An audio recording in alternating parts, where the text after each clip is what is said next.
Salve, salve família! Começando mais um Resenha La Zica e hoje é um resenha especial. Hoje é dia de entrevista com meu mano, meu irmão, Márcio Chagas da Silva. Infelizmente, Márcio, a gente não tem a possibilidade de estar presencialmente junto nessa resenha. Mas seguinte, sinta-se abraçado aí à distância e vamos trocar uma ideia boa sobre vários assuntos, sobre arbitragem, sobre televisão, sobre preconceito, racismo, uma luta muito forte tua. Beleza, mas antes de começar, solta a vinheta aí do Resenha La Zica, que nós vamos dar-lhe hoje sem perdoar ninguém.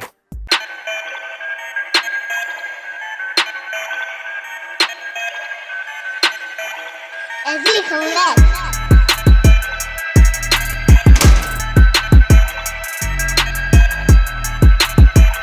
Márcio, me diz uma coisa, pra gente começar essa resenha, tu é um cara sempre super ligado ao esporte, tá ligado? Tô ligado que tu já treinou judô, tô ligado que tu é um cara que curte muito basquete, joga basquete. Por que tu foi acabar sendo árbitro de futebol, mano? Da onde surgiu essa ideia? Conta pra nós. Bom, na realidade foi durante o período que eu era acadêmico de educação física e eu sempre gostei de futebol, né?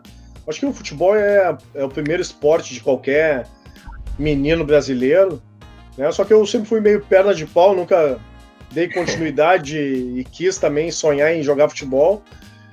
E aí acabei participando desde cedo do judô, depois eu joguei futsal, né? Futebol de salão, e acabei no basquete, que foi aonde me deu a chance de estudar, né? Eu tive bolsa de 100% no segundo grau no IPA, e entrei como aluno bolsista na Unicinos em virtude de uma parceria que tinha da universidade com o clube, a Sojipa, que era o clube que eu jogava basquete. E o interesse pela arbitragem de futebol surgiu durante o curso de educação física, né? Eu era acadêmico ainda, em 1999, abriu o curso de árbitro de futebol na Federação Gaúcha de Futebol, e aí a maneira que eu tinha de estar dentro dessa modalidade somente seria dessa forma. Então essa loucura partiu do período da universidade. Pode crer, irmão. Cara, me conta um pouquinho da tua carreira, assim, cara. Acho que geral já tá ligado que tu foi melhor árbitro do Gauchão, cara que apitava jogo de campeonato brasileiro direto. É massa até te seguir no Instagram, porque, tem lances históricos do futebol, tipo bicicleta, e tu tá arbitrando no fundo. Eu atuei como árbitro de futebol durante 15 anos, foi de 99, né, desde que eu fiz o curso, a 2014. Eu comecei a bandeirar em 2000, meu primeiro ano não foi como árbitro, foi como bandeirinha, né, o assistente, que é a nomenclatura correta.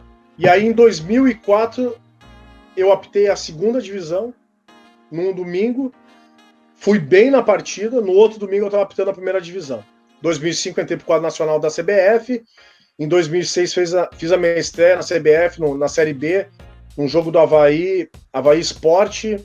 Fui fazer a minha estreia na Série A do Campeonato Brasileiro somente em 2009, levei bastante tempo, né, mas tive a satisfação de trabalhar num jogo com o ídolo do futebol mundial, Ronaldinho Nazário, né, que estava jogando pelo Corinthians na época, foi Vitória e Corinthians. Em 2008 eu recebi o primeiro prêmio como melhor árbitro do Campeonato Gaúcho, depois eu recebi em 2011, 12, 13 e 14.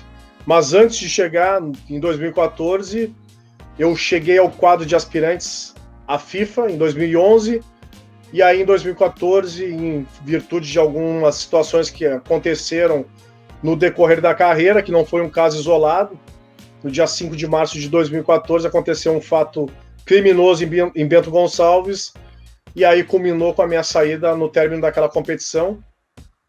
Mas a minha carreira não se resume somente àquele episódio. Eu tenho boas lembranças do período de arbitragem. O episódio que tu fala, Márcio, até pra gente entrar nesse assunto já, foi Esportivo Veranópolis, em Bento, né, em 2014. Bom, conta pra nós o seguinte, eu tava trabalhando na época lá na Serra, lembro bem dessa história, mas enfim, melhor tu contar do que eu, fica à vontade. Na realidade, eu não passei por um caso só, né? Não se resumiu a 2014. Eu já tinha passado por outros 2 episódios, um em 2005 em Caxias do Sul, não com Caxias do Sul, mas em Caxias do Sul, num jogo do Caxias contra o Encantado, com o técnico do Encantado. Depois, em 2006, em Porto Alegre, no campo do Cruzeiro, com o goleiro do Cruzeiro, que inclusive foi preso no vestiário e ficou o segundo tempo inteiro algemado, e no final da partida a gente foi para o Palácio da Polícia, e depois eu adotava uma seguinte técnica de arbitragem, de 2006 a 2014, em determinados lugares, principalmente na Serra Gaúcha, eu já não aquecia mais no campo para evitar os xingamentos, né, os xingamentos racistas que vinham muito furiosos por grupos de torcedores. Daí, no dia 5 de março de 2014, quando eu fui apitar essa partida do Esportivo em Veranópolis, eu evitei o aquecimento no gramado, os meus colegas brancos foram aquecer no gramado, eu não fui, eu aqueci sozinho no vestiário. Quando eu saí do vestiário para dar início à partida, eu comecei a escutar Negro Macaco, Volta pra Selva, Volta pra África, Escória, Favelado, Morto de Fome, Negro Sujo, e um grito que eles gostavam de dizer bastante, que era: matar negro não é crime, é adubar a terra. Então eu escutei isso aí por 4 momentos, antes de começar a partida, no final do primeiro tempo, antes de começar o segundo tempo e no final do jogo. Lembrando que em todos os momentos eu estava acompanhado da Brigada Militar, e a Brigada nada fez. Então eu estava acompanhado e ao mesmo tempo sozinho. A Brigada em momento algum demonstrou interesse de reprimir aqueles torcedores racistas criminosos, porque o racismo ele é crime inafiançável e prescritível e está na Constituição desde 1988. Depois que eu tomei o banho, fui pegar o meu veículo, encontrei meu veículo com as portas amassadas a pontapés, casca sobre a lataria do carro, né, do capô. Fui dar a partida do carro para tirar da escuridão e fazer os registros fotográficos, não do meu telefone, o telefone de um colega, e o meu carro engasgou por 3 vezes, na quarta caíram 2 bananas do cano de escapamento. Naquele momento eu vi que eu não poderia ficar calado, e foi o que aconteceu. Eu denunciei o fato, 10h30, 11 da manhã eu comecei a receber as ligações, 2h30, 1h30, 2 horas da tarde, eu recebi uma ligação do presidente da Federação Gaúcha de Futebol, o Francisco Noveleto, me questionando o motivo pelo qual eu não havia comunicado ele primeiro, antes de ter dito para a imprensa.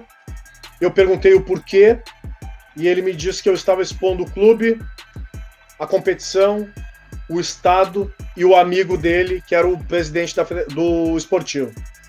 E aí eu perguntei: e como é que eu fico nessa história? Ele disse: vocês estão acostumados com isso, eu pago o teu carro. E aí eu falei para ele: olha, eu acho que tu não entendeu o que eu tô dizendo, porque eu nunca te pedi absolutamente nada, eu não tô querendo que tu pague meu carro, eu tô querendo que tu me dê apoio para enfrentar essa situação, que é uma situação bem delicada. E aí ele resumiu dizendo assim: tu sabe que a tua carreira vai encerrar depois dessa denúncia. Eu disse: tudo bem, eu vou pagar o preço, mas eu vou até o fim. E fui até o fim.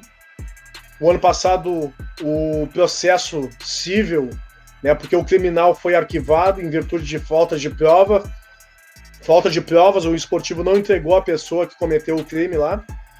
E aí na esfera civil eu ganhei o processo ano passado, um valor de R$15.700, depois de 5 anos de processo. E já puxando esse tema para o que aconteceu lá nos Estados Unidos com George Floyd, que acabou desencadeando numa discussão muito grande, não só em discussão, mas nesses protestos todos, não só nos Estados Unidos, aqui no Brasil e em vários outros lugares do mundo.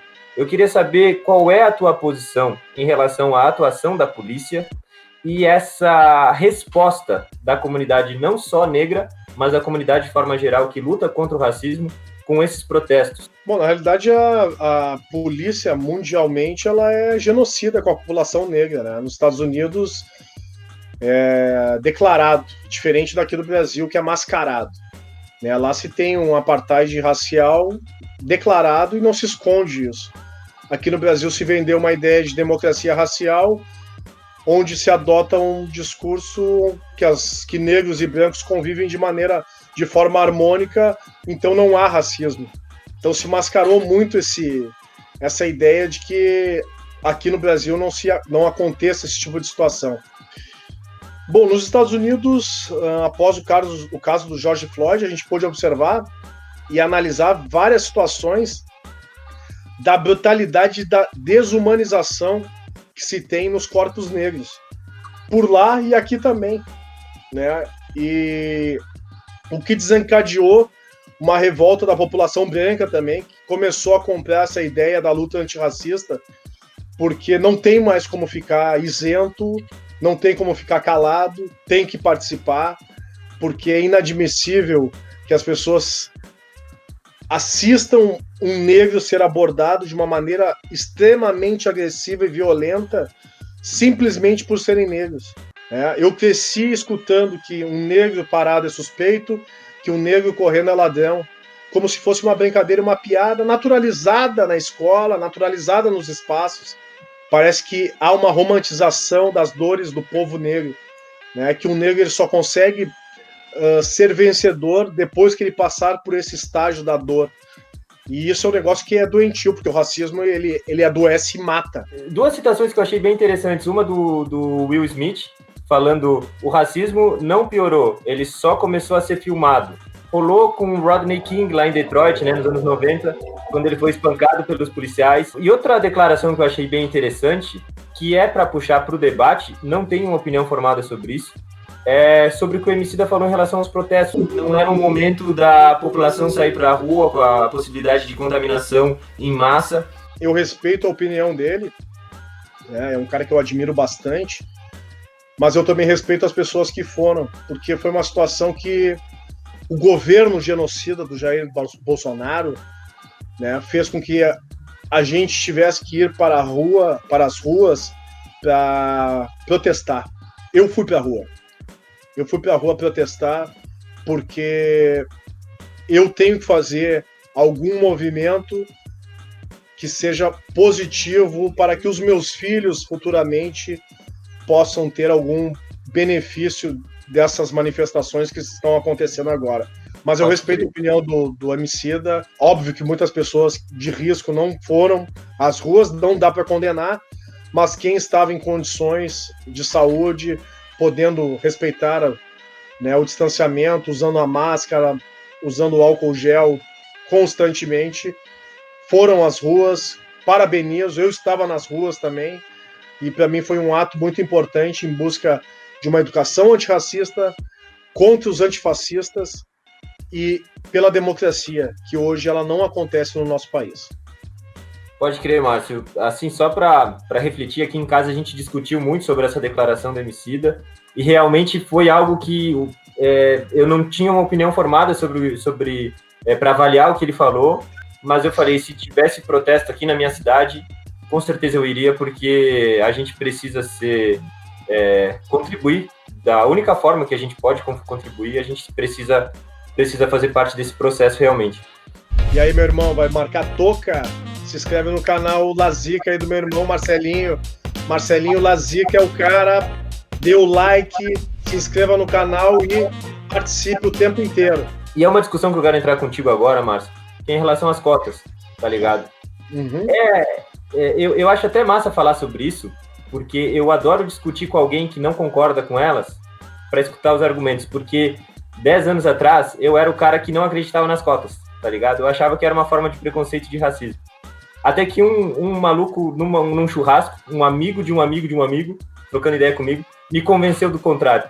E o argumento dele era tão forte, cara, que aquilo entrou no meu coração de uma forma que mudou a minha forma de ver a sociedade em diferentes aspectos. E um deles foi em relação às cotas. Na universidade que eu estudei, pensando no curso de jornalismo e publicidade, que era conjunto na universidade, eu lembro de 10, 12 colegas negros. Talvez não passe disso. Posso estar enganado, mas eu acho que era mais ou menos por aí. E a grande maioria de brancos, tá ligado? Não, eu penso que a única maneira de uma equiparação, em virtude de uma dívida histórica que o Brasil tem com a população africana, que foi arrancada do continente africano para cá para ser escravizado. Simplesmente em 1888, quando a princesa Isabel assinou a abolição da escravatura, abriu os portões e como se virem agora.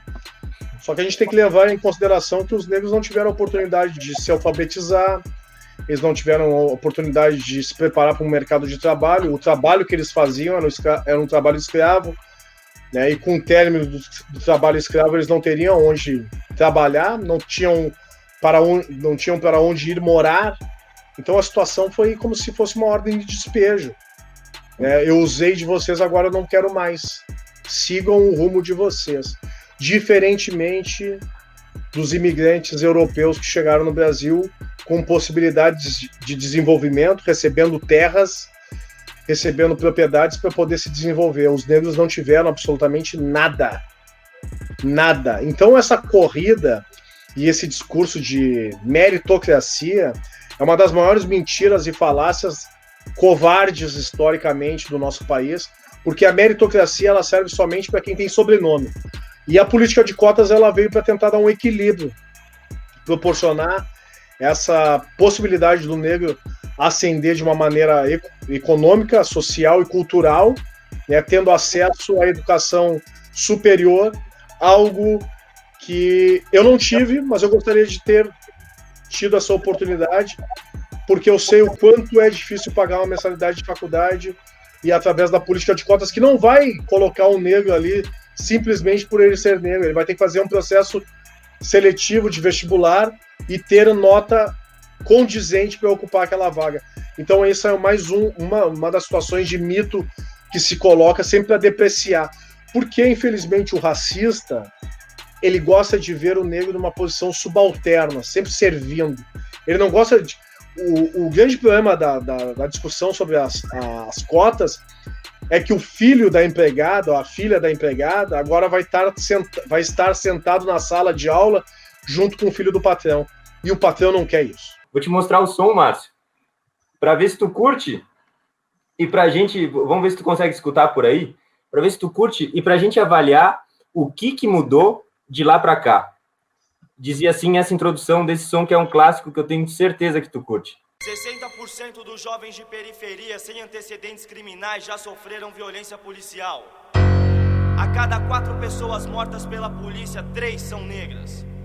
Nas universidades brasileiras, apenas 2% dos alunos são negros. A cada 4 horas, um jovem negro morre violentamente em São Paulo. Aqui quem fala é Primo Preto, mais um sobrevivente.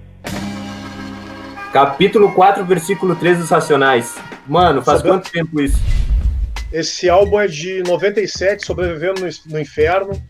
Um álbum de extrema importância que vem com essa paulada de cara que, na realidade, ela é muito contemporânea. Né? A letra toda ela é contemporânea. Na realidade, esses caras são visionários que sempre retrataram a violência com a população negra periférica e brancos pobres também que sofrem com isso, né? Mas sempre retrataram um som que deveria ser usado sistematicamente nas escolas, né? Deveria ser trabalhado em oficinas nas escolas, a interpretação de texto, porque é de uma riqueza tremenda, né? E um estilo musical que sempre foi marginalizado. Eu cresci, né? Cresci, que eu digo, da minha infância até eu chegar na adolescência, quando eu me deparei e encontrei o rap, que é o estilo de música que eu escuto até hoje, né? Escutando que o rap era música de bandido, que fazia apologia à droga, apologia a roubo e violência. Eu não conheço uma música de rap que faça apologia a qualquer uma dessas situações que eu falei anteriormente. Muito pelo contrário, ele retrata de forma fiel e dá o passo para que esses meninos que estão hoje nas periferias com um tempo ocioso de não seguir aquela linha. Essa música, capítulo 4, versículo 3, para mim é um épico, né? Uma música que ela vai, são 7 minutos de música e vai do início ao fim numa batida constante, ela não omite absolutamente nada, tudo que ela trata ali é verdadeiro, é real, não que eu tenha passado, mas que eu sei que várias pessoas passam por isso. Então é uma música que poderia se colocar hoje no contexto atual do nosso país. Márcio, para a gente ir entrando na parte final dessa resenha... Sobe o acréscimo, então. Até empatar? Pode ser. Que resenha. Mano, cresci escutando Racionais, cresci defendendo a luta contra o racismo, contra o preconceito direto. Tu é um cara que me conhece, sabe como é que eu sou. Mas eu preciso assumir aqui que em determinados momentos da minha vida, eu acreditei que denúncias de racismo era um mimimi e era um vitimismo. Eu preciso assumir isso com toda humildade. Na realidade, eu acho importante porque é uma desconstrução diária, né? E quando a gente chega num grau de maturidade da vida, a gente consegue avaliar, né, as nossas falhas para não cometer novamente. E trazer para as outras pessoas que pensam como a gente pensava anteriormente, de que elas têm que reformular seu pensamento, né, para que nós possamos ter uma sociedade igualitária e equânime, né? Que é um sonho isso, até para poder ser um agente antirracista, né, combativo e atuante na causa, que é o que a negritude mais espera da branquitude, que os brancos comecem a comprar essa ideia, comecem a atuar de forma positiva, não simplesmente adotando um discurso comum, né, de que o que eu posso fazer para melhorar, eu sozinho não posso fazer. Pode fazer, sim. Como um branco deve se posicionar nessa luta? O que eu geralmente tento fazer? Escuto uma barbaridade racista perto de mim e falo, me explica por quê. Vamos conversar sobre o assunto? Por que tu tá falando isso? Eu leio bastante aqueles antigos termos racistas que a gente usa na vida inteira, que a gente não sabe que é racista. Cito alguns. Criado mudo. É só pesquisar por que se usa a expressão criado mudo. Aquele trabalho feito nas coxas, pesquisar por que foi feito nas coxas, tá ligado? Vou deixar essa tarefinha para quem tá assistindo, para ir pesquisar. E, aliás, são um monte de termos, tá ligado? Que a gente usa hoje, que são termos racistas, que são culturais, tá ligado? Que a gente usou a vida inteira e nem sabe por que usa e não deve usar. Quando eu tô no ônibus e a polícia entra para fazer uma revista, um ônibus lotado, e existem 2 pessoas negras no ônibus e o restante é branco. 2 negros jovens são os escolhidos para descer do ônibus para serem revistados. Como o branco deve agir? Eu, por exemplo, eu questiono a polícia. Eu sei que eu posso me dar mal, tá ligado? Eu sei que eu posso acabar sendo preso, sendo levado para delegacia, mas eu tento fazer isso, tá ligado? Eu pergunto, por que tu não vai me revistar também? Eu já dou minha mochila para ser revistada, tá ligado? Pra fazer parte daquilo ali. Porque se o negro tá sendo revistado por andar num ônibus, tipo, eu quero ser revistado também, porque eu tô fazendo a mesma coisa que ele, tá ligado? Esse tipo de coisa eu tento discutir com a família, com meus amigos. Na realidade, é exatamente isso. Isso é um reconhecimento de um privilégio. Tu tá reconhecendo um privilégio que tu tem de não ter uma abordagem policial pelo fato de ser branco, que a tua abordagem vai ser completamente diferente da de um negro. Isso é ser antirracista, questionar o sistema. Por que tu tá agindo com aquele cara daquele jeito e comigo não? Por que aquele cara ele é o alvo predileto da humilhação e da violência e eu não? Né? Mas enquanto a gente pensar somente no nosso umbigo, tipo, se não aconteceu comigo, eu não vou me envolver, cada um vai lavar suas mãos e fim de papo, porque não é próximo a mim, né? Então há um comodismo para não comprar essa briga. Ela é uma briga, como tu falou, tu vai correr um risco. Daqui a pouco tu pega um policial extremamente despreparado, como são a maioria, né? O cara vai querer daqui a pouco te dar uma cacetada ali para te intimidar, né? Para te machucar, porque quando se falta argumento, a primeira reação que se tem é a violência. Cara, é uma satisfação enorme falar contigo, mano. E saber que naquela final do Gauchão, lá em Caxias, eu te entrevistei sem te conhecer ainda, antes do jogo. Nem sei se tu lembra que fui eu que fiz a entrevista contigo. Te entrevistei, aí pouco tempo depois tu virou comentarista da TV, eu também migrei para Porto Alegre, saindo de Caxias para trabalhar em Porto Alegre. Na realidade, a gente começou a se conectar quando a gente descobriu que os dois gostavam de rap. A gente se identificou bastante, porque a gente não veio de uma zona de conforto. A gente veio de possibilidades, de sonhos, de tentar almejar algumas coisas que a nossa vida não tinha possibilitado. Nesse momento, Márcio, se tu pudesse refletir o teu momento com um som que tá na ponta da agulha aí no teu celular, qual som tu colocaria? E já lança pra nós aí pra gente escutar. Tu tá com o celular aí do lado, já lança e já vamos terminar curtindo essa vibe aí. Tô aqui, um som que eu gostaria, pra mim faz muito sentido nos dias de hoje. Deixa eu achar aqui. Eu não posso temer o que vai ser de mim quando os gigantes chegarem. O que vai ser de mim quando os gigantes chegarem. O que vai ser de... Esse som aqui, Marcelinho, ó. Antes dos gigantes chegarem, do BK. É um som que eu tenho escutado bastante. Rap carioca, me surpreendeu. Tamo junto, Márcio. Satisfação. Valeu. É zica, moleque. É zica. Gigantes chegarem, o que vai ser de mim? Quando os gigantes chegarem, o que vai ser de mim? Quando os gigantes chegarem, o que vai ser de mim? Quando os gigantes chegarem, o que vai ser de mim?